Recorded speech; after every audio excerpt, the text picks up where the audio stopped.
Well, good evening, people. The recording has started, and I would request Usha to start her presentation. Let me know if I need to present her PPT. Hello sir. Yes, me Akshay. करू का first मी करू. I have no issues. Yes, you can. Okay okay thank you sir. So, do you want me to present your presentation PPT? Sir तुम्ही share करणार होतो क्लासरूमला सोडलेली. हो हो ठीक आहे. Okay. Just give me a couple of moments, and okay sir.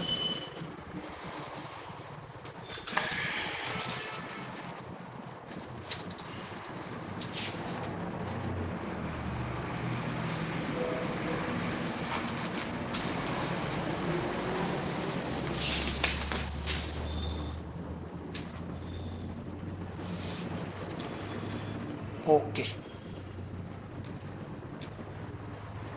Sir करू start. just yes, you can start. Yes okay.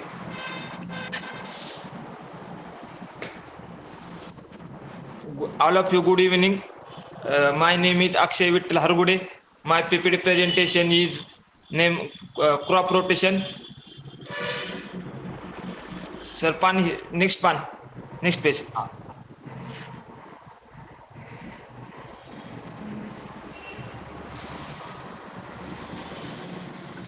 Sir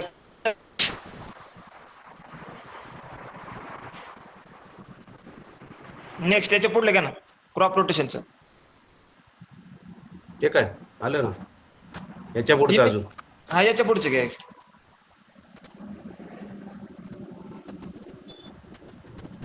okay. Crop rotation म्हणजे पीक विभागणी. Crop rotation is the practice of growing a series of different types of crops in the same area across a sequence of growing sessions. म्हणजेच पीक rotation म्हणजेच वाढत्या हंगामाच्या क्रमाने एकाच क्षेत्रात विविध प्रकारच्या पिकांची मालिका वाढण्याची प्रथा आहे. म्हणजे एक सेट पोषक कीटक किंवा तणदाब आणि प्रतिरोधक कीटक आणि तण विकसित होण्याची शक्यता कमी करते. It reduce release on one set of nutrients paste and weed pressures and the probability of developing resident pests and weeds.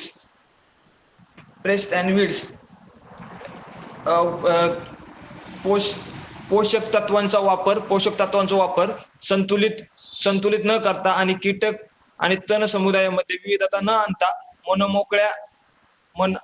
मोनोकल्चरची उत्पादकता बाह्य निष्ठेवर जास्त प्रमाणावर अवलंबून असते.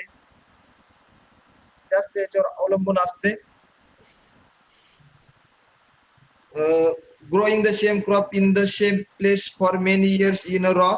Now and monocropping gradually depletes the soil of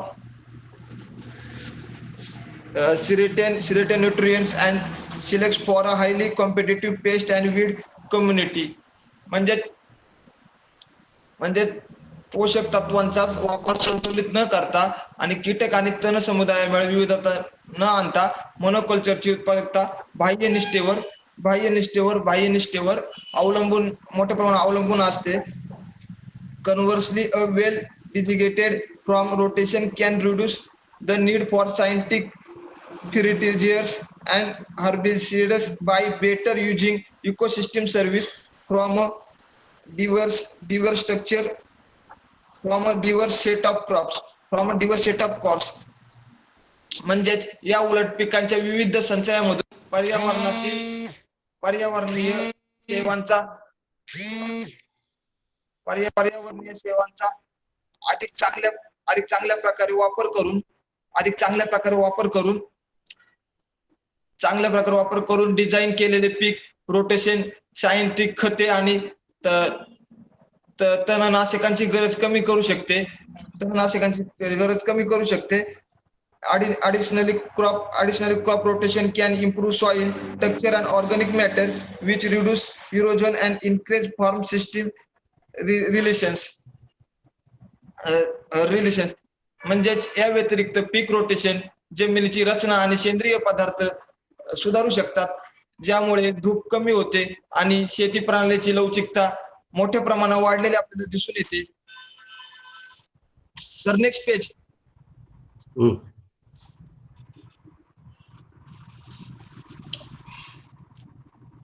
History. Agriculturists have a long recognized that suitable rotation such as a planting sparing crops for livestock in place of greenhouse for human consumption make it possible to restore or to maintain productivity soils. म्हणजेच कृषी शास्त्रज्ञांनी बऱ्याच काळापासून ओळखलेले आहे की योग्य rotation जसे की मानवी वापरासाठी धान्यांच्या जागी पशुधनासाठी वसंत ऋतूमध्ये पीक लागवड करणे,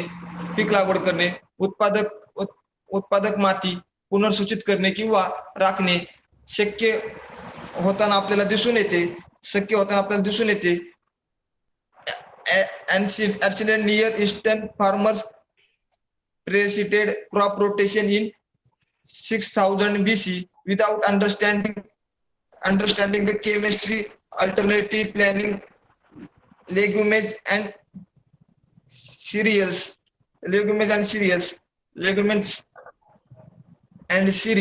म्हणजेच प्राचीन जवळच्या पूर्वेकडील शेतकऱ्यांनी रसायनशास्त्रात न समजता 6000 BC मध्ये पीक रोटेशनचा सराव केला. वैयक्तिकरित्या शेंगा आणि तृणधान्यांची मोठ्या प्रमाणावर लागवड केली. In the Bible chapter 25 of the book of Leviticus instruction the Israelites to observe shepherd of the land म्हणजेच दर 7 बायबल लेखीच्या पुस्तकातून 25व्या अध्यायात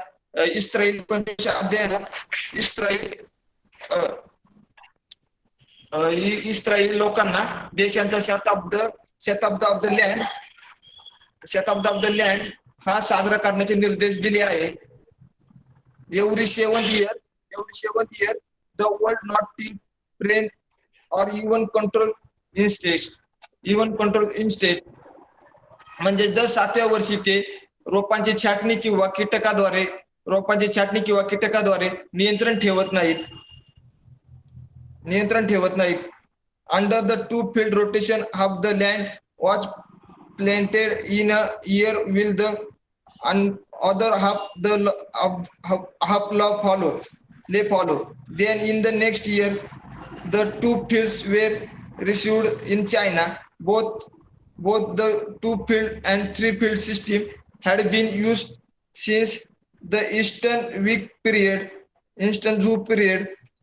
From the times of Charlemagne did 814 farmers in Europe transited from a 2-field crop rotation to a 3-field crop rotation. म्हणजेच 2-field rotation अंतर्गत अर्धी जमीन एका वर्षात लावली गेली तर उर्वरित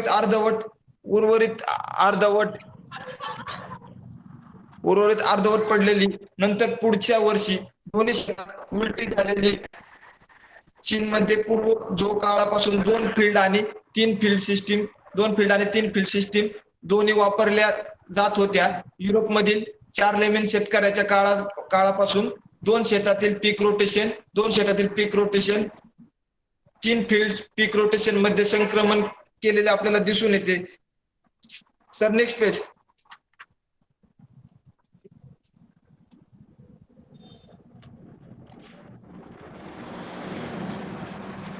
From the end of the Middle Ages, 3-field system. From the end of the Middle Ages until the 20th century, Europe farmers practiced a 3-field rotation where available lands were divided into three section. Divided to three section. म्हणजे मध्ययुगाच्या अखेरीच्या 20व्या शतकापर्यंत युरोपच्या शेतकऱ्यांनी तीन तीन दाखल केलेल्या आवर्तनांचा सराव, जिथे उपलब्ध जमिनी तीन विभागात विभागलेल्या आपल्याला दिसून येतात. One section was planted in the autumn with rye or winter wheat, followed by spring oats or barley. The second section grew crops such as maize, lentils, on beans, and the third field was a late follow. म्हणजेच शरद ऋतूमध्ये जर राई किंवा हिवाळ्यातील गव्हाचं एका विभागात लागवड केली गेली, त्यानंतर स्प्रिंग ओट्स किंवा बार्ली दुसऱ्या विभागात मटार, मसूर किंवा सोयाबीनची पिके हे आपण त्यामध्ये एक्झाम्पल घेऊ शकतो. आणि तिसरे फील्ड पडून राहते. The three fields were rotated in the manner so that every 3 years one of the fields would rest and follow. म्हणजेच तीन क्षेत्रे अशा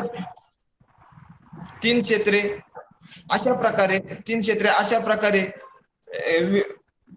फिरवली गेली तर 3 वर्षांनी एक शेत विश्रांती घेईल, असं आपल्याला यामध्ये दिसून येतं. Under the two field system, one has a total 600 acres of fertile land. One would only plant 3 acres. Under the new 3 field rotation system, one would plant 400 acres. म्हणजेच दोन क्षेत्रे प्रणाली अंतर्गत जर एकूण 600 एकर सुपीक जमीन असेल तर एक जग फक्त 300 एकर लागवड करेल. तर नवीन 3 फील्ड रोटेशन सिस्टीम मध्ये अंतर्गत एक जग 400 एकर मध्ये लागवड करू शकते. But the additional crops had a more significant effect than mere quantitative probability. Since the spring crops were mostly legumes, they encourage the overall nutrition of the people of Northern Europe. म्हणजे अतिरिक्त पिकांचा केवळ लक्षणीय उत्पादकतेवर अधिक लक्षणीय परिणाम झाला, किंवा वसंत ऋतूमध्ये मुख्यत्वे शेंगा असल्याने तेथील उत्तर युरोपातील लोकांचे एकूण पोषण वाढवले जाते. For field rotation farmers in the region of Westland pioneered a four-field rotation in the early 16th century, and the British agriculturist Charles Townshend 1674 to 1738 popularized this system in the 18th century. म्हणजे वॉसलँड प्रदेशातील शेतकऱ्याने 16व्या शतकाच्या प्रारंभिक चार क्षेत्र फिरवण्याची सुरुवात केली. आणि 18व्या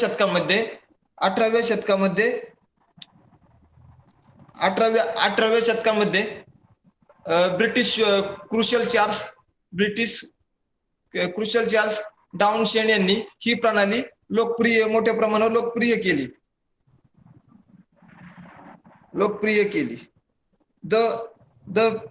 The four-field crop rotation became a key development in the British agriculturist rotation. The rotation between arable the lay is sometimes called by farming.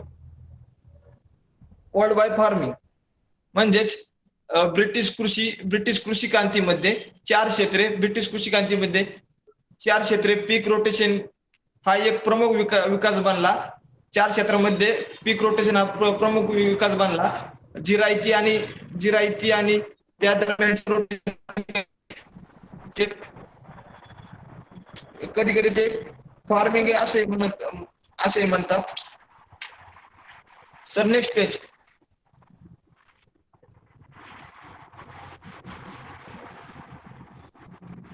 Next page sir. Okay. Modern development. George Washington Carver 1816 to 1943 studied group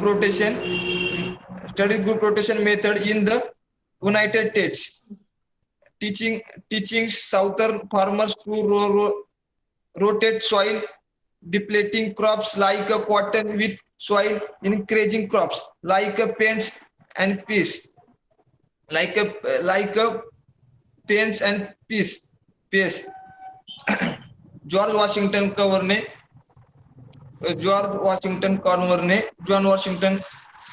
कॉर्नरने united स्टेटमध्ये पीक rotation पद्धतीचा अभ्यास केला आणि दक्षिणेकडील शेतकऱ्यांना शेंगदाणे आणि मटार सारखी माती समृद्ध करणारी कापूस सारखी माती कमी करणारे पीक फिरवायला शिकवले जॉर्ज वॉशिंग्टन क्रेवरने यांनी. In the Green Revolution of the mid 20th century, the traditional practice of crop rotation give way in some parts of the world to the practice of supplementing the chemical inputs to the soil through to top dressing with fertilizers adding. For example, ammonium nitrate or area and restoring such pH with lim. म्हणजेच 20व्या शतकाच्या मध्याच्या हरित क्रांतीमध्ये पीक रोटेशनच्या पारंपरिक पद्धतीने जगातील काही भागांमध्ये ammonium urea जोडणे आणि चुन्यासह मातीचा पीएच पुनर्सूचित करण्यासाठी खतांचा वापर करून मातीमध्ये रासायनिक निर्विष्टांना पूरक करण्याच्या प्रथेला एक मार्ग दिला, एक प्रकारचे त्यांनी वळण दिले. such practice aimted to increase yields, to prepare soil for specialist crops and to reduce waste and efficiency by simplifying planting, harvesting and irrigation.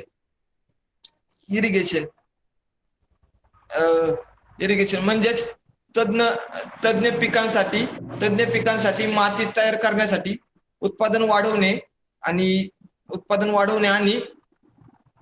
लागवड कापणे आणि सिंचन सुलभ करून कचरा आणि अकार्यक्षमता कमी करण्याच्या उद्देशाने अशा पद्धती आपण या प्रकारात पाहू शकतो. Sir next page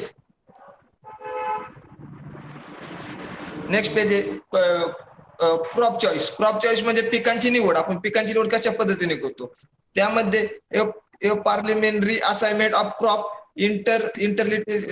इंटरलिटेशनशिप can be found in how each crop म्हणजेच contributes the soil organic matter contact. म्हणजेच माती सेंद्रिय पदार्थांच्या संपर्कात योगदान देते. Provides for the pest management म्हणजेच कीटक व्यवस्थापनाची आपण तरतूद करू शकतो. Manage deficient or excess nutrition म्हणजेच कमतरता किंवा जास्त पोषक तत्वांचे व्यवस्थापन करते.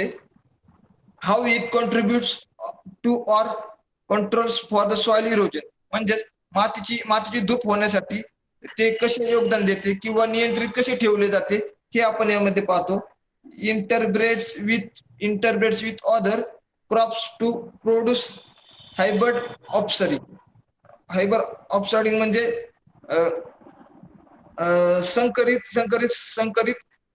संकरित संतती निर्माण करण्याची इतर पिकांसह आंतरप्रणाली समजली जाते. Impact surrounding food webs and field ecosystem म्हणजेच आजूबाजूच्या अन्नजाळे आणि फील्ड इकोसिस्टीम वर परिणाम मोठ्या प्रमाणावर आपल्याला झालेला दिसतो. त्यामध्ये एक आहे रो क्रॉप्स. रो क्रॉप्स म्हणजे पंक्ती पिके. रो क्रॉप्सला पंक्ती पिके असे म्हणतात. Many crops which are was critical for the market like vegetables vegetables are raw crops that is grown in uh, digit rows will obtain the most profitable for the farmers. These crops are more taxing on the soil. म्हणजेच taxing on the soil म्हणजेच भाजीपाला सारख्या बाजारांसाठी महत्वाची अनेक पिके, पंक्ती पिके आहेत जी घट्ट ओळीमध्ये सरीमध्ये उगवली जातात. ज्यावेळी शेतकऱ्यांनी सर्वात फायदेशीर ही पिके जमिनीवर अधिक मोठ्या प्रमाणावर त्याचे मजकूर हे केले जातात, दर्शवले जातात. Raw crops typically have a low biomass and shallow roots. This means the plant contributes low residue to the surrounding soil and has limited effects on structure. म्हणजेच यामध्ये आपण असं सांगू शकतो की पंक्तीच्या पिकामध्ये साधारणपणे कमीत बायोमास आणि मुळे असतात. याचा अर्थ वनस्पती आसपासच्या मातीमध्ये कमी अवशेष आपल्याला पाहावयास मिळतात आणि रचनेवर मर्यादित त्याचा परिणाम झालेला आपल्याला दिसतो. with much of the soil around the plant export to distribution by rainfall and traffic, fields with row crops experience faster breakdown of organic matter by microbes, living favor nutrients for future plants. म्हणजेच रोपांच्या सभोवतालांच्या बहुतेक पावसामुळे व्यत्यय येतो आणि पंक्तीच्या पिकांसह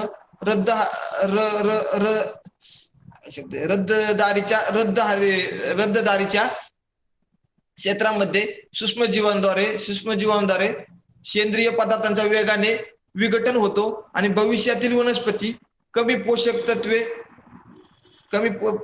आपल्याला आढळून येतात त्यामध्ये. Sir next page.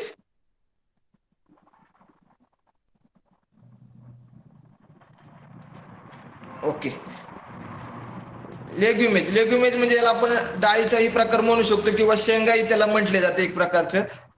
A great advantages of crop rotation comes from the relationship of nitrogen fixing crop with nitrogen demanding crops. Legumes like alfalfa and clover collect available nitrogen from the atmosphere and store it in noodles or their root structure.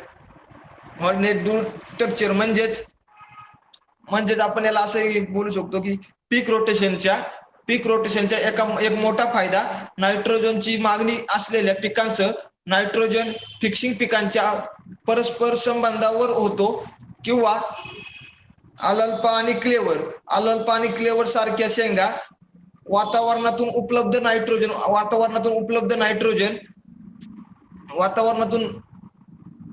Nitrogen गोळा केलेला असतो तेव्हा त्याचे मूळ रचनेवर त्याच्या घाटीमध्ये आपल्याला ते दिसून येते किंवा ते साठवून ठेवले जाते. when the plant is harvested, the biomass of uncollected roots breaks down, making the stored nitrogen available to future crops. In addition, legumes have heavy tap roots that burrow deep into the ground, lifting soil the better teeth and observation of water. म्हणजेच जेव्हा झाडांची कापणी केली जाते तेव्हा न जमलेल्या मुळांचा biomass तुटतो आणि साठवलेले नायट्रोजन भविष्यातील पिकांसाठी उपलब्धता होते. याशिवाय शेंगांची मुळे जड आहेत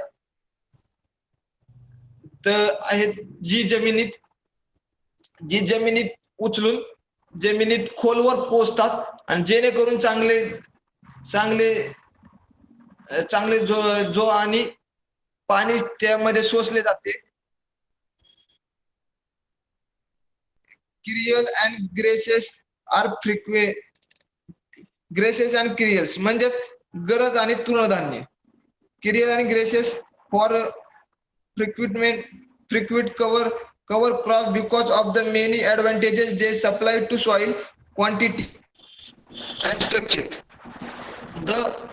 The dense and far-reaching root system give apply structure to surrounding soil and provide significant biomass for the soil organic matter. organic matter याला आपण असंही बोलू शकतो की तृणधान्य आणि गवत ही वारंवार झाकलेली पिके आहे. तृणधान्य आणि गवत ही वारंवार झाकलेली पिके आहे कारण ते जमिनीच्या गुणवत्तेला आणि संरचनेला अनेक फायदे पुरवतात. त्याच्यामुळे अनेक फायदे पुरतात. दाट आणि दुर्गामी मुळे प्रणाली मूळ प्रणाली मूळ प्रणाली आसपासच्या मातीला पुरेशी रचना देतात आणि जमिनीत सेंद्रिय पदार्थापासून महत्वपूर्ण बायोगॅस प्रदान करतात. ग्रीन मॅन्युअर म्हणजेच हिरवे खत. Green manure is a crop that is mixed into the soil both nitrogen fixing legumes and nutrient serving like gases can be used as green manure. म्हणजेच हिरवे खत हे एक पीक आहे जे जमिनीत मिसळले जाते किंवा दोन्ही नायट्रोजन फिक्सिंग शेंगा आणि गवत सारख्या पोषक तत्वांचा वापर हिरव्या खत म्हणून मोठ्या प्रमाणावर वापर केला जाऊ शकतो. Green manure of legumes is an excellent source of nitrogen specifically for the organic system. However, legume biomass does not contribute to lasting soil organic matter like grasses do. म्हणजे शेंगांचे हिरवे खत विशेषतः सेंद्रिय प्रणालीसाठी नायट्रोजनचा एक उत्कृष्ट स्रोत आहे. परंतु शेंगा biomass गवताप्रमाणे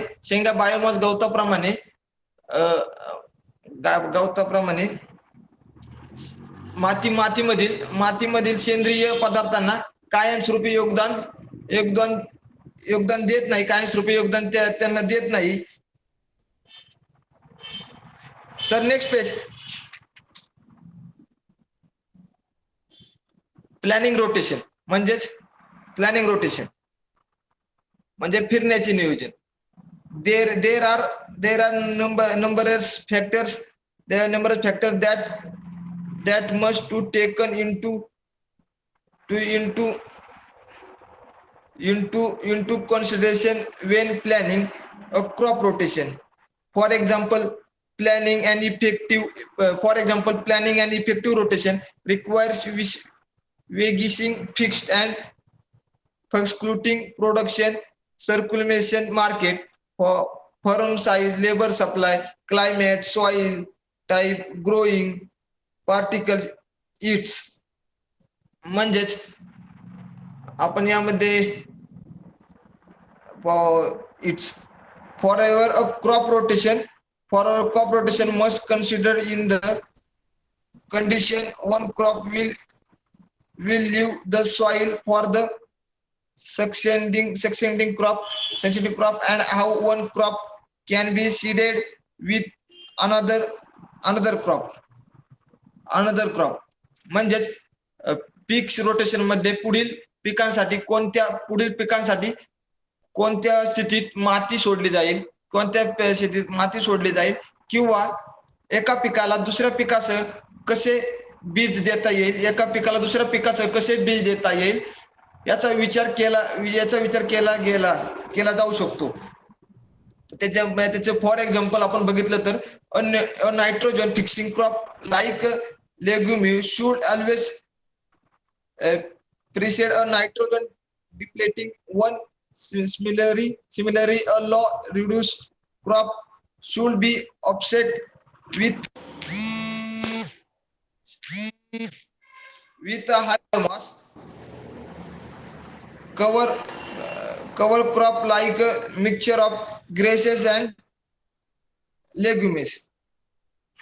There is no limit to the number of crops that can be used in a rotation or the amount of time a rotation takes to complete.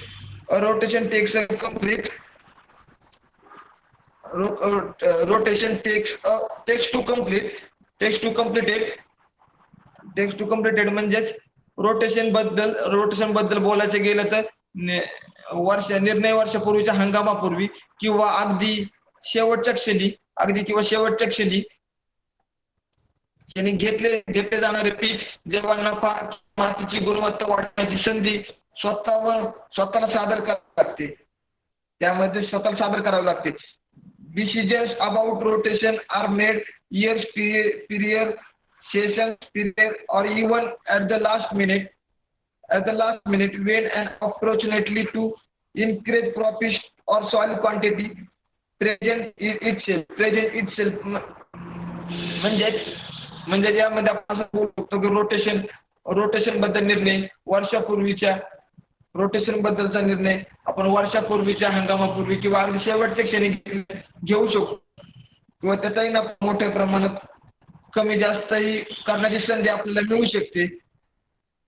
Sir next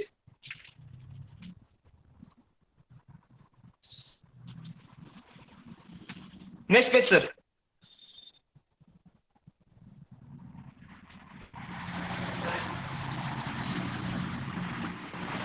hello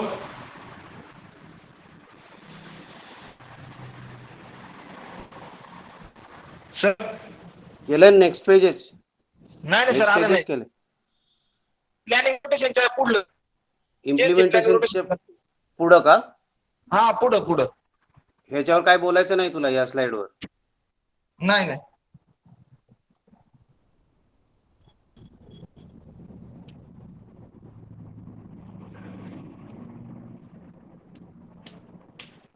नाही झालं. आता बदललं ना इंटरक्रॉपिंग, ऑर्गॅनिक फार्मिंग. सर मला नाही दिसत, पण तिथे आम्हाला सगळ्यांना दिसतंय. मला प्लॅनिंग रोटेशन दिसते. काय मागलं पेज दिसते प्लॅनिंग रोटेशन.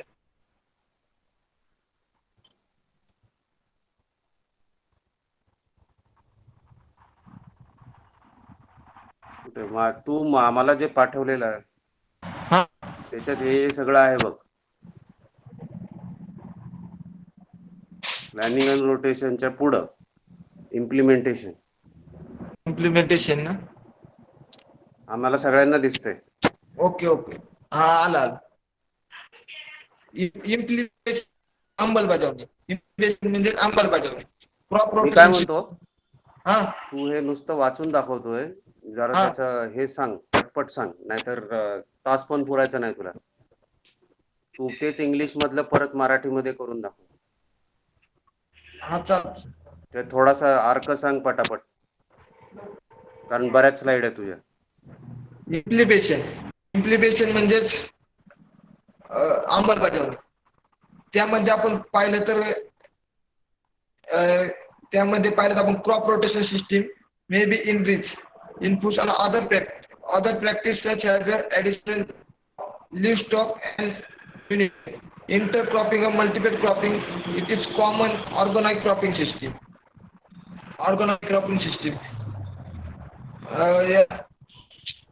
म्हणजे पीक रोटेशन सिस्टीम इतर पद्धतीच्या सिस्टीममध्ये इतर पद्धतीच्या प्रभावामुळे समृद्ध होऊ शकते, जसे की पशुधन आणि खत, आंतरपारिक किंवा अनेक पिके जोडणे आणि सेंद्रिय पीक पद्धतीमध्ये सामान्य आहे. यामध्ये आपण फर्स्ट पॉईंट पाहू शकतो, इंटरक्रॉपरेशन ऑफ लाईव्हस्टॉक म्हणजे पशुधन समाविष्ट करणे. कशा प्रकारे आपण यामध्ये पशुधन समाविष्ट करतो. Integrating livestock makes the most efficient of critical sword and crop. Livestock are able to distribute the nutrients in these crops through soil rather than removing nutrients from the farm through the scale of K. म्हणजेच पशुधनामध्ये आपण सादर केलेले अक्षय, आम्हाला थोडंसं मराठीमध्ये सांग. English मध्ये तुझा प्रॉब्लेम होतोय. मराठीमध्ये घे इथून पुढे प्रेझेंटेशन सगळंच. मराठीमध्ये घेऊ का? ठीक आहे, चालतं सर. पशुधन सादर केल्याने गंभीर सोड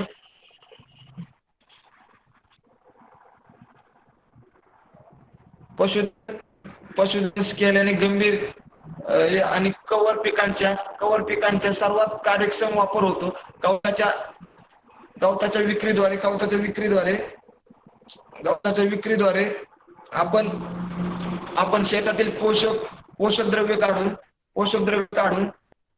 टाकण्यापेक्षा पशुधन या पिकामध्ये पोषक द्रव्ये संपूर्ण जमिनीत संपूर्ण जमिनीत वितरित कार्यक्षम बनवू शकतात.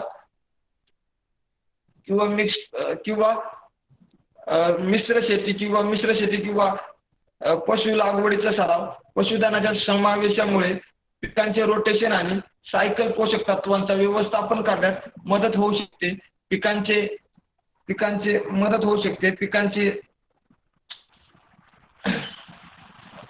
पिकांचे अवशेष जनावरांचे अन्न पुरवतात, तर प्राणी पिकांचे पोषण आणि सुद्धा शक्तीसाठी खत पुरवतात. किंवा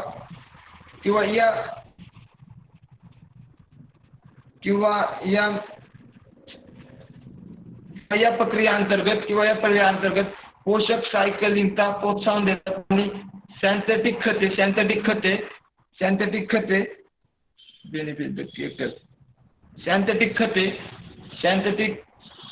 खते आणि मोठ्या प्रमाणात यंत्राची गरज कमी पडलेल्या आपल्या ठिकाणी दिसून येते. अतिरिक्त लाभ म्हणून गुरेढोरे किंवा मेंढी दूध पुरवठा आणि आर्थिक अडचणींच्या काळात नगदी पिके म्हणून काम करू शकतात. Sir next page. इंटरक्रॉपिंग म्हणजे आंतरपिकी, अंतर्भागात घेतली जाणारी पिके. आंतरपिकांना आपण असे म्हणू शकतो की आंतरपिके किंवा सहकारी लागवड अनेक पीक पद्धती एकाच हंगामात किंवा रोटेशन मध्ये अधिक विविधता आणि जटिलता देतात. या प्रणालीमध्ये बीन्स नायट्रोजन प्रदान करतात. कॉर्न सोयाबीनसाठी आणि स्क्वॅश द्राक्ष विरोधात एक स्क्रीन द्राक्ष विरोधात एक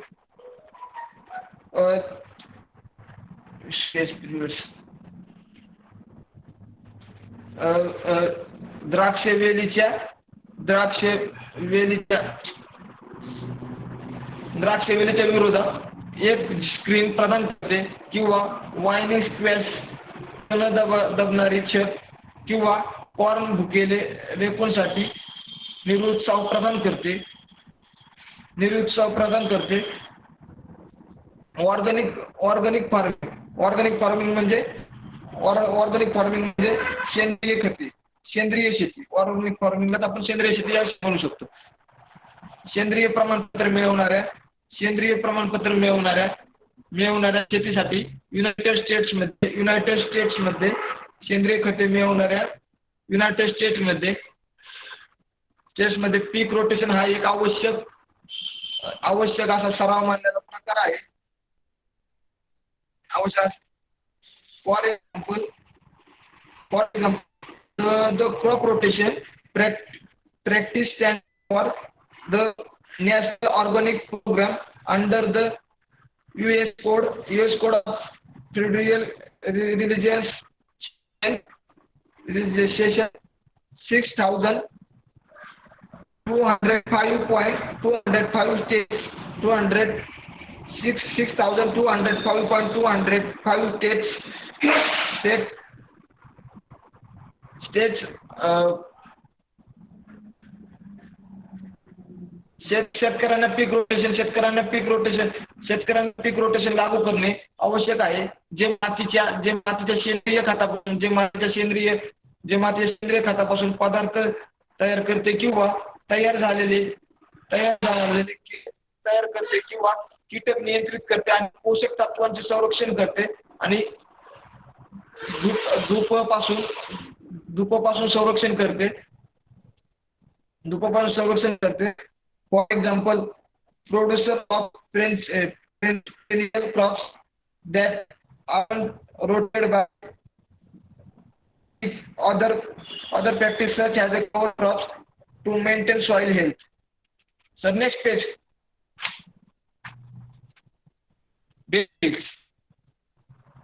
Benefits म्हणजे फायदे. यामध्ये आपण कृषी शास्त्रज्ञ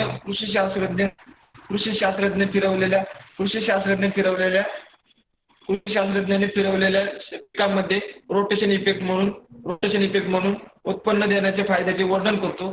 रोटेशन सिस्टीम मध्ये अनेक फायदे आहेत. वाढीशी संबंधित घटक मोनोकल्चरल क्रॉपिंग सिस्टीमच्या नकारात्मक घटकांचा मूळ मोठ्या प्रमाणात आपल्याला झालेला दिसून येतो. फॉर example,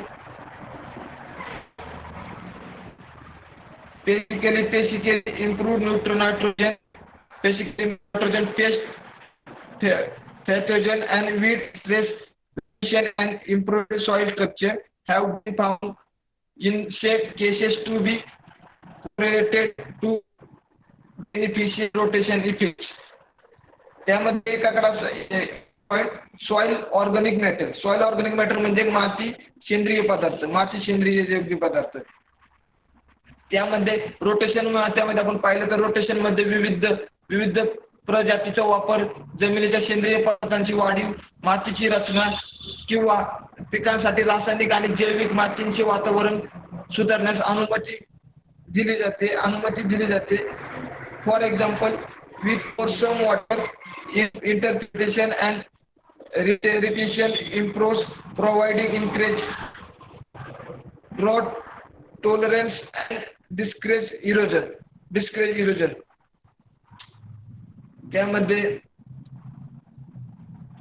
त्यामध्ये माती सेंद्रिय पदार्थ हे सक्रिय सूक्ष्मजीवांसह बायोमास मधून क्षय होणाऱ्या साहित्यांचे मिश्रण आहे.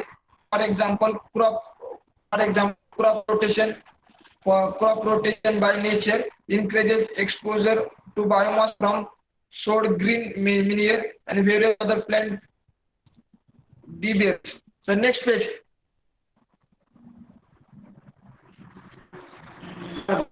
कार्बन सिक्वेस्ट्रेशन म्हणजेच कार्बन जप्ती.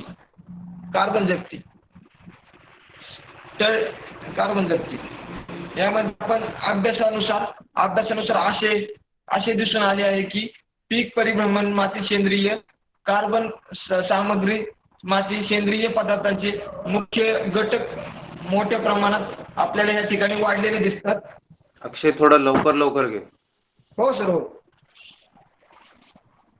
दीर्घकाळापर्यंत पसरलेले अत्यंत वैविध्यपूर्ण रोटेशन एक अशी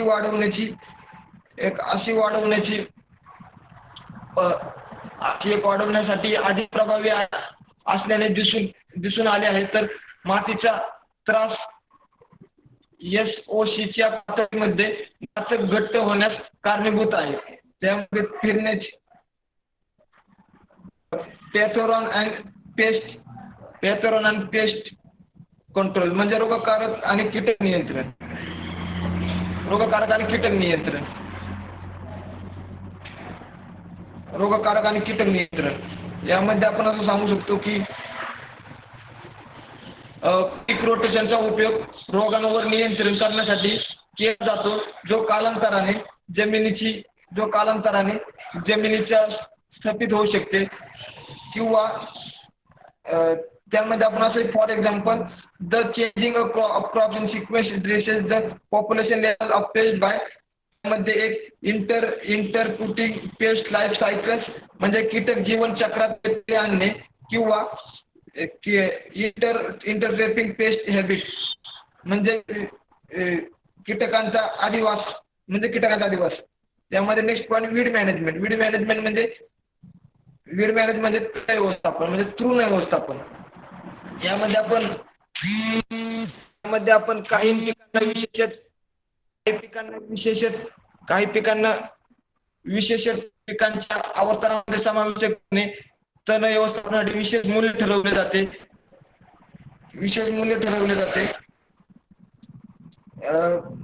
प्रिव्हेंटिंग सॉइल इरोजन म्हणजे मातीची धूप होणे. त्यामध्ये आपण पीक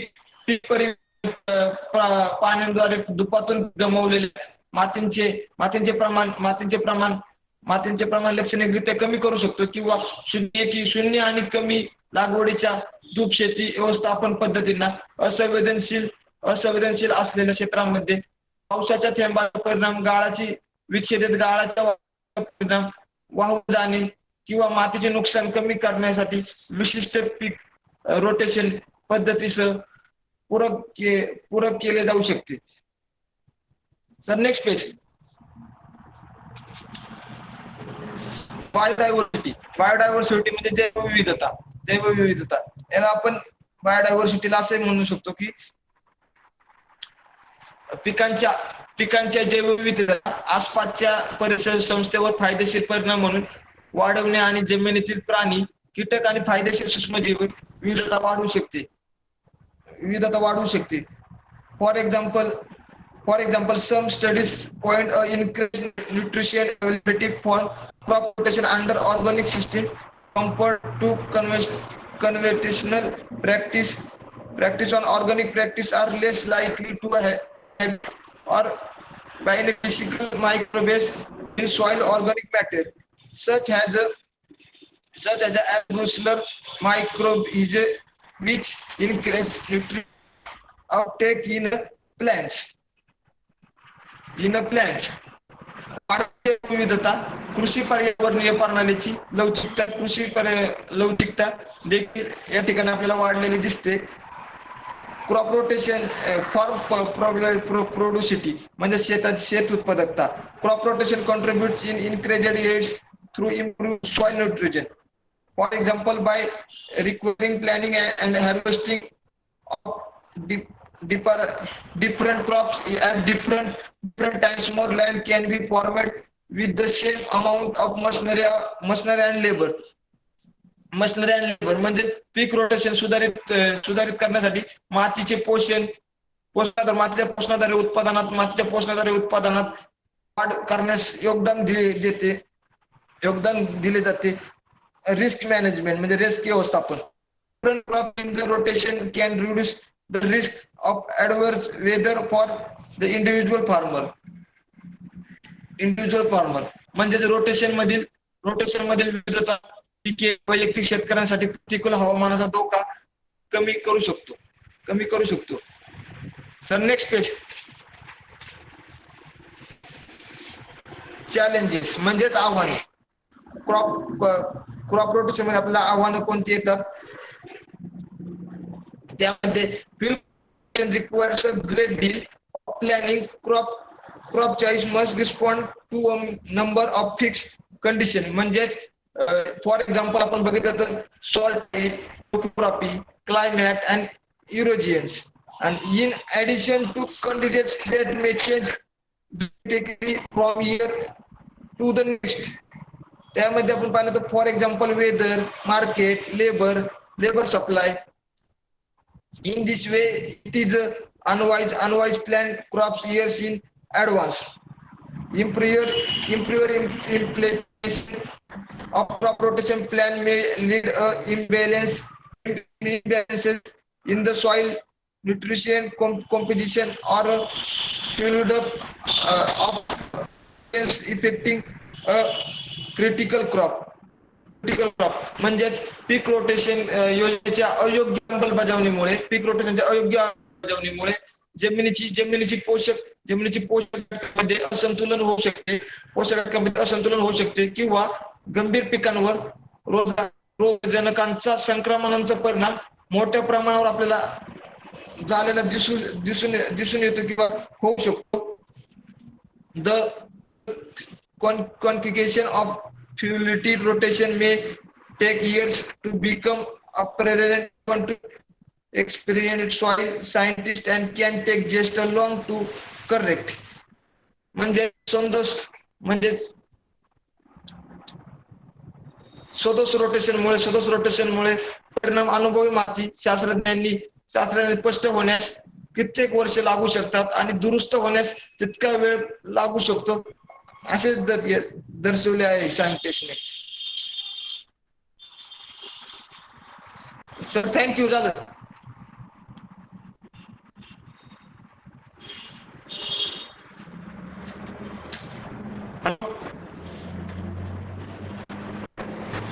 बोला. Thank you sir.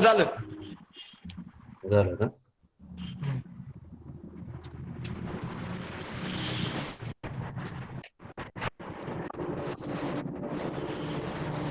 एक 2-3 प्रश्न आहेत. हो सर. बाकीच्या मुलांना काही प्रश्न आहेत का?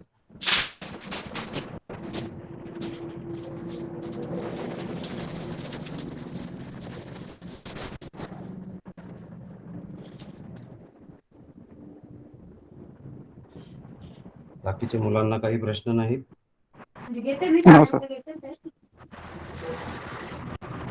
ओके. अक्षय, तुझ्या प्रेझेंटेशन मध्ये वासलँड हा शब्द आला होता. कुठला प्रदेश आहे?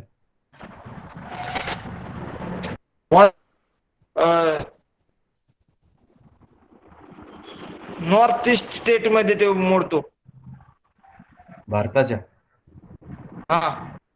नक्की? बघा, खोटं बोलायचं नाही. नसेल माहिती नाही म्हणायचं. सदर्न फार्मर्स म्हणजे काय? एका स्लाइड मध्ये सदर्न फार्मर्स हा हे आला होता, संदर्भ आला होता. तो काय आहे? Southern farmers. अमेरिकेच्या स्लाइड मध्ये हा संदर्भ आला होता. सदर्न फार्मर्स म्हणजे काय? सर नाही सांगता येत. कॉर्न हंग्री रकून्स हा एक संदर्भ आला होता एका स्लाइड मध्ये. कॉर्न हंग्री रकून्स म्हणजे काय?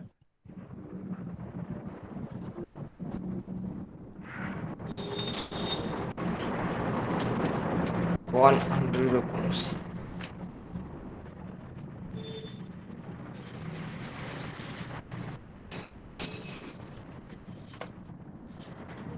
सर नाही सांगता येत ते पण. आता माझे काही ऑब्झर्वेशन्स आहेत. हो. हे अक्षयसाठी आणि बाकीच्या विद्यार्थ्यांसाठी तेवढेच, सगळ्यांसाठी तेवढेच महत्वाचे आहेत. हो. अक्षय, तू तुझा व्हिडिओ हे केलास तरी चालेल आता. Okay sir. सर माईक पण बंद करू ना? माईक पण बंद करा. ओके. आपण सगळ्यांनी सकाळी तुषारचं बघितलं प्रेझेंटेशन, त्याच्यानंतर अक्षयचं बघितलं आपण प्रेझेंटेशन. काही त्रुटी मला जाणवल्या. मी असं म्हणेन की सर्व गुण संपन्न कोणीही नसतो, पण आपण जेव्हा एखादा टॉपिक घेतो तेव्हा त्याची तयारी व्यवस्थित करणं ही आपली जबाबदारी असते. मी तुम्हाला म्हटलं की हे टॉपिक्स मी परत करणार नाहीये, त्याच्यामुळे ती जबाबदारी आपण घ्यायची असते की बाकीच्या मुलांना हे सगळं पुन्हा वाचावं लागणार नाही, याची काळजी आपण घ्यायची असते आपल्या प्रेझेंटेशनमध्ये. आपण जेवढा वेळ घालवतो एक प्रेझेंटेशन करण्यामध्ये आणि नंतर ते प्रेझेंटेशन प्रेझेंट करण्यामध्ये, याच्यामध्ये आपला तर वेळ आहेच, याचबरोबर आपलं ऑडियन्स जो आहे, यांचाही वेळ तितकाच महत्त्वाचा आहे, हे लक्षात घेणं अतिशय गरजेचं आहे. मी तुम्हाला काय म्हटलं होतं, की टोटल एक प्रेझेंटेशन हे 15 मिनिटाचं असायला पाहिजे. की याच्यामध्ये ह्यानी जे आता प्रेझेंटेशन केलं, आता त्याला जवळ-जवळ एक 1 तासभर लागला आपल्याला सगळं हे व्हायला. 45 मिनिटं सगळ्याची लागली आहे. मी म्हटलं होतं का 45 मिनिटं प्रेझेंटेशन करा. हे मी फक्त अक्षयसाठी बोलत नाहीये, की आणि मला माहिती आहे की सगळेच पहिल्यांदा करतायत. इथून पुढे जे करणार आहेत त्यांनीही थोडीशी काळजी घ्यावी, यासाठी मी थोडेसे त्या त्रुटी लक्षात आणून देतोय सगळ्यांच्या. आपला वेळ जसा महत्त्वाचा असतो, तसा समोरच्याचा ही वेळ असतो. प्रेझेंटेशनच्या वेळेस तुमच्या ऑडियन्सचा वेळ तेवढाच महत्त्वाचा असतो. मी तुम्हाला म्हटलं होतं, की 10 मिनिटं तुम्ही प्रेझेंटेशन करा. तुम्ही मला हेच पी-पी-टी दिलत, तर मी ह्याची काटछाट करून याचे काहीतरी 17 का 18 स्लाइड्स होत्या. 4 ते 5 स्लाइड्स याच्या मी फक्त बनवीन आणि हे मी 10 ते 15 मिनिटामध्ये संपवीन.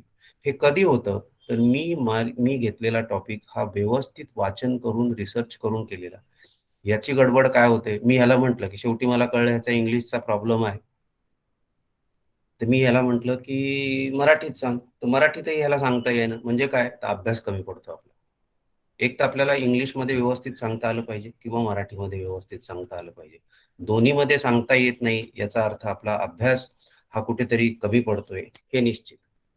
हे समजून घ्या तुम्ही आणि हे इथून पुढं तुमच्या फक्त आपल्या विषयामध्ये नाही, तर इतर विषयांमध्ये सुद्धा हे तेवढंच लागू होतं. तुम्ही म्हणाल, "मला कुठं प्रेझेंटेशन करायचंय?" प्रेझेंटेशन नाही करा पुढे, पण पब्लिक स्पीकिंगमध्ये सुद्धा इतकी घाई करायची काय गरज आहे? 10च मिनिटं बोलायचं होतं तुम्हाला. इतकी घाई करायची काहीही गरज नव्हती. घाई होता, होता मग टेन्शन येतं. टेन्शन आलं की तेच तुमच्याकडनं परत-परत वाचलं जातं.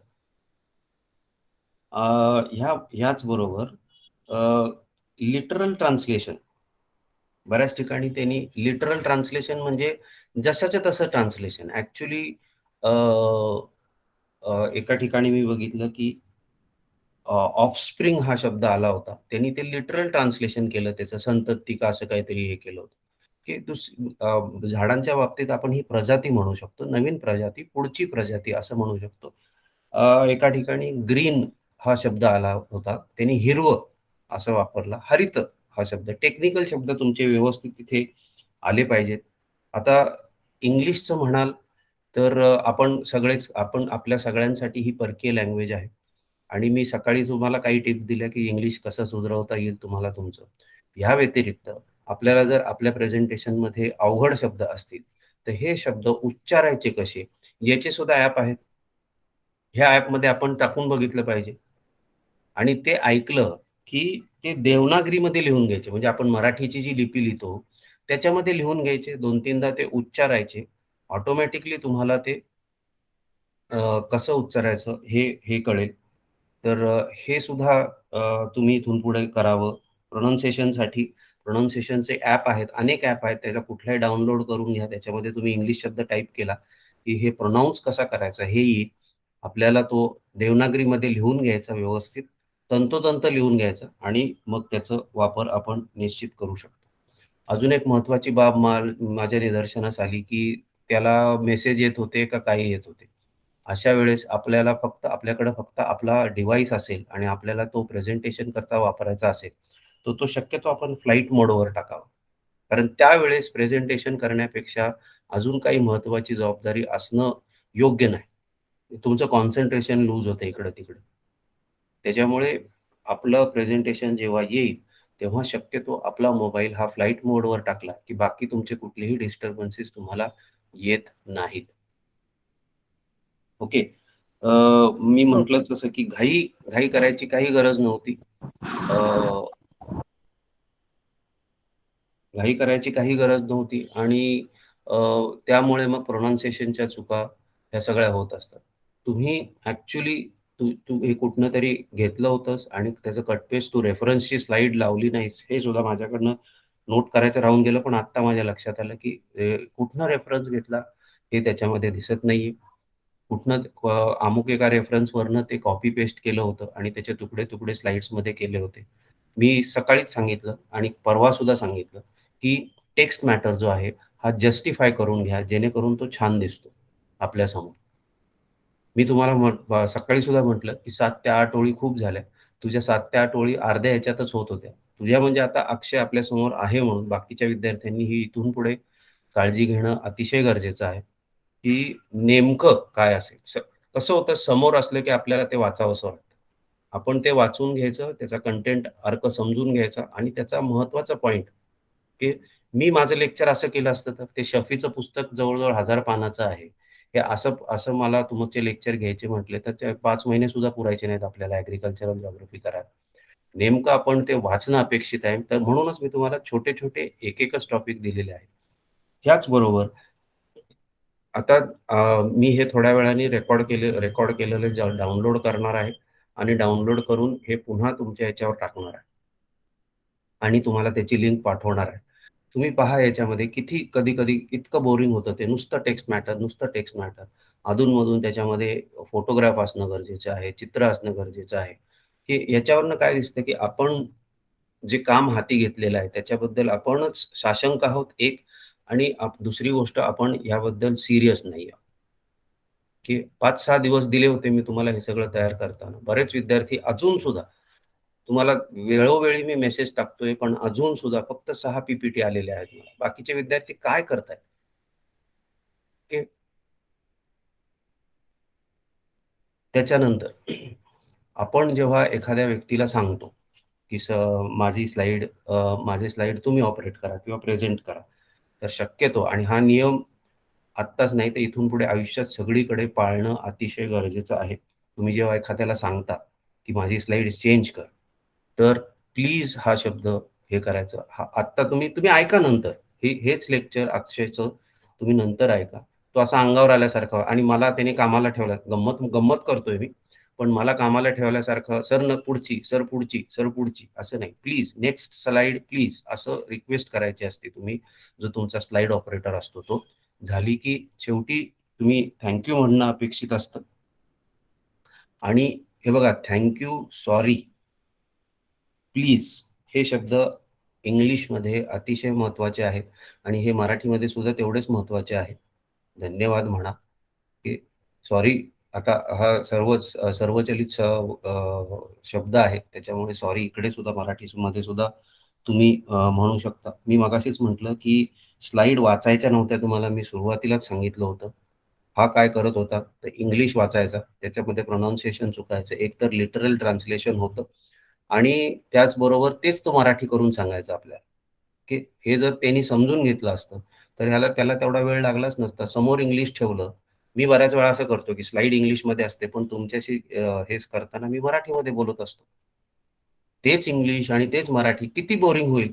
तुम्ही ह्याच्यातली 5 मिनिटं नंतर पुन्हा कधीतरी एक एक लेसन म्हणून तुम्ही हे पहा, ह्याचं परत प्रेझेंटेशन. आणि आपल्यापैकी बहुतेक जणांचं असंच होणार आहे आणि इथून पुढच्या लोकांचं असं होऊ नये म्हणून हा प्रयत्न तुम्हाला मी पुन्हा-पुन्हा सांगतोय, की ही काळजी घ्या, ती काळजी घ्या. या सगळ्या काळज्या घेणं अतिशय गरजेचं आहे. आपली स्लाईड ही अतिशय इंटरेस्टिंग झाली पाहिजे आणि तुमच्या ऑडियन्सला तुम्ही खेळवत ठेवलं पाहिजे. त्यांच्याशी इंटरॅक्शन केली पाहिजे. याच्यामध्ये मला मान्य आहे, की याच्यामध्ये टेन्शन असतं, पण मी तुम्हाला आधीच सांगितलं होतं, की याच्यामध्ये नापास कोणी होणार नाही. अगदीच एखाद्याने ठरवलं मी नापासच होणार, पी-पी-टीच पोस्ट केली नाही आणि प्रेझेंटेशनला हजर राहिला नाही आणि कुठल्याच सेशनला सुद्धा अटेंडन्स लावली नाही. तर साहजिक आहे ह्या 20 पैकी कमीत कमी मार्क त्या व्यक्तीला मिळतील. पण शक्यतो नॉर्मल जो फॉलो सगळं करणार आहे, तो नापास होणार नाही मी सांगतोय तुम्हाला. मग भीती कशाची आपल्यात? भीती कशाची? आणि जे येत नाही ते येत नाही. त्याची तरी कशाला भीती पाहिजे आपल्याला? आमचं नाही इंग्लिश, आम्ही काय इंग्लिश मीडियममधले नाहीये. प्रयत्न तर करतोय आपण सगळे. हे सगळं करून घ्यायचा. आणि ह्या प्रयत्नालाच आपण यश आणण्याकरता आपला विषय जो आहे हा व्यवस्थित समजून घेणं. विषय समजला की तुम्ही 50% मैदान मारता. विषय समजला नाही की मग आज अक्षयचा जसा प्रॉब्लेम झालेला आहे तसा होतो आपला, की मी त्याला म्हणतोय मराठीमध्ये एक्सप्लेन कर, तरी सुद्धा त्याला मराठीमध्ये एक्सप्लेन करता येत नाही. कारण तेवढ्या खोलवर जाऊन हे करायचे त्यांनी अभ्यास केलेला नाही त्या टॉपिकचा, क्रॉप रोटेशनचा. याच्यासाठीच अजून एक महत्त्वाची गोष्ट, की आपल्याला जेवढी वेळ दिलेली असते तेवढ्या वेळेत जर त्यांनी हे बसवलं असतं तर अतिशय सुंदर, फास्ट वगैरे आणि सोपं झालं असतं. याचा अर्थ काटछाट करायची आपल्या याच्यामध्ये नाही. पण मी मगाशी म्हटलं तसं ह्याच्या 17-18 स्लाईड मी 5-6 स्लाईडमध्ये व्यवस्थित तेच कंटेंट बसवलं असतं, कारण बाकीचं मी इथे डोक्यात ठेवलं असतं माझ्या. ते मी अ, वाचलं नसतं.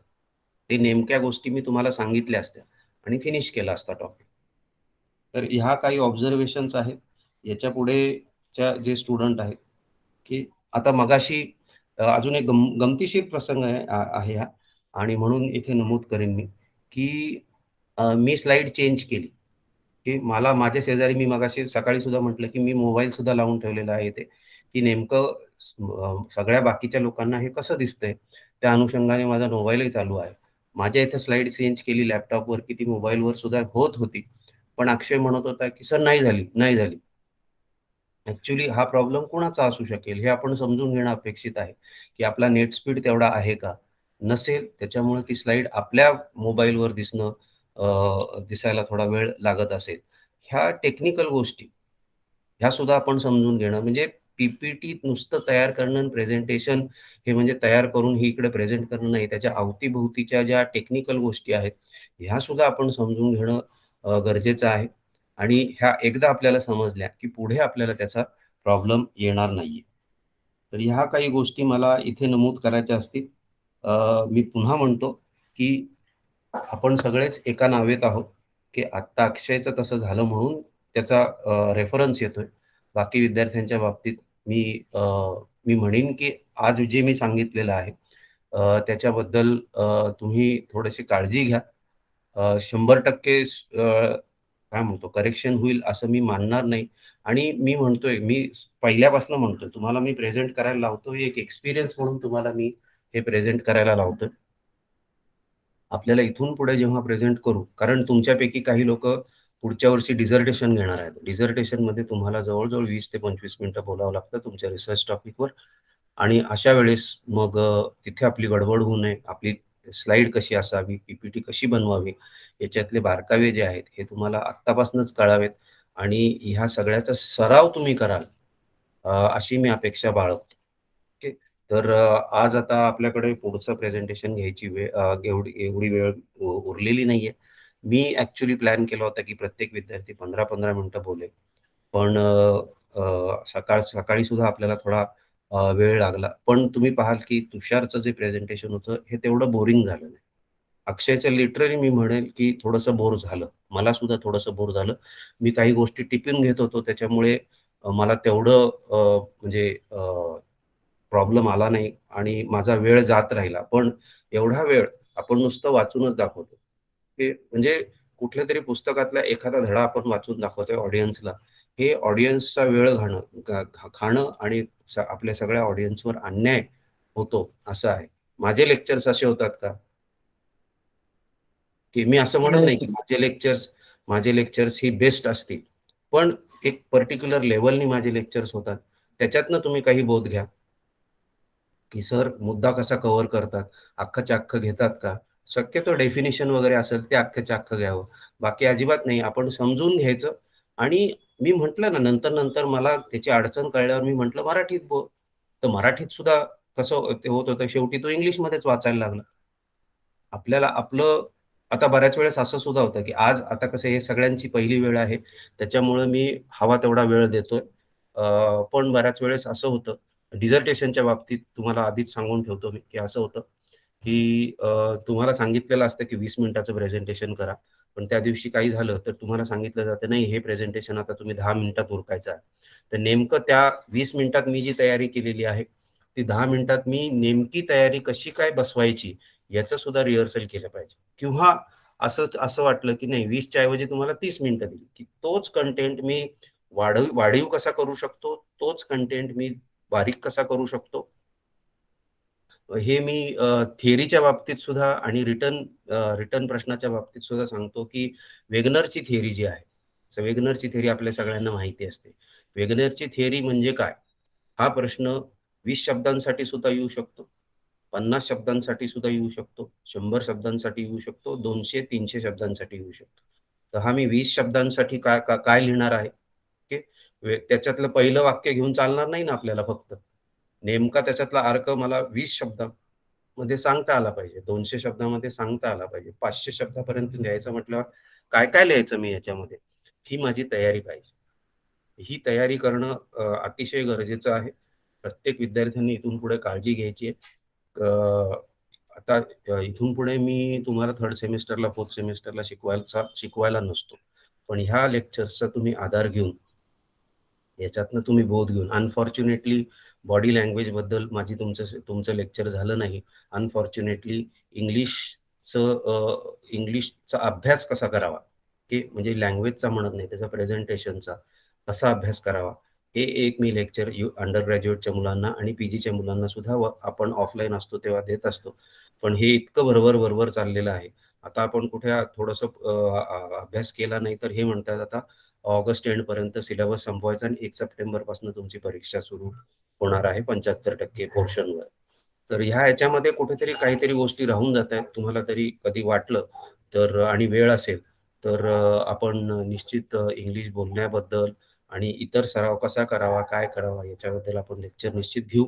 पण आजच्या पुरता आज आपण आता इथेच थांबूयात आणि उद्या संध्याकाळी 5च्या पुढं, 5च्या आधी आपण घेणार नाही आहोत सेशन. साधारण मी आत्ता प्लॅन करतोय की 5 वाजता आपलं सेशन होईल आणि उद्या उषा तिचं प्रेझेंटेशन करेल आणि त्याच्यातनं मग वेळ मिळाला तर मी उद्या पुढचं नाव सांगून ठेवीन. मला वाटतं प्राजक्ता जाधवचं पण प्रेझेंटेशन राहिलेलं आहे, पण ती सकाळी पण नव्हती आणि आत्ता पण नाहीये. ती उद्या नसेल तर पुढच्या विद्यार्थ्याचं नाव मी सांगून ठेवीन सकाळी. त्यांनी तयार राहायचंय. शक्यतो मला माहिती आहे लगेच 100% कोणी सुधारणा करू शकणार नाहीये. पण शक्यतो मी आत्ता जे सांगितलेलं आहे, सकाळी जे सांगितलेलं आहे, मागच्या लेक्चर्समध्ये जे सांगितलेलं आहे, त्याचे मुद्दे काढून त्याच्याप्रमाणे माझं प्रेझेंटेशन झालंय किंवा कसं, की आणि त्याच्यामध्ये मला हेही माहिती आहे की बऱ्याच विद्यार्थ्यांकडे लॅपटॉप किंवा कॉम्प्युटर नाहीये. तुम्ही मोबाईलवर हे सगळं करताय. पण प्रेझेंटेशन हा एक भाग झाला आणि प्रिपरेशन हा एक भाग झाला. ठीक.